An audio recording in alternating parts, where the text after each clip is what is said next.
जळगाव शहरातील पिंपरा हुडको परिसरातील वसाहतीत शेजाऱ्यांमधील जुना वाद उफाळून आला। शनिवारी दिनांक 18 रोजी रात्री 2 गटात हाणामारी झाली।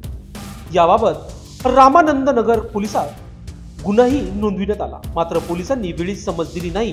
पोलिसांच्या धाकाला न जुमानता रविवारी दिनांक 19 रोजी सकाळी कुटुंबीय आपसात भेटले। चॉपर कोयत्यासारख्या तीक्ष्ण हत्याराचा वापर झाल्याने हाणामारीत एका कुटुंबातील 6 जखमी तर जावयाचा मृत्यू झाला। दुसरी कुटुंबातील 2 जखमी झाले। मुकेश रमेश शिरसाट वय वर्ष 26 राहणार पिंपळाला हुडको जळगाव असे मृत तरुणाचे नाव आहे।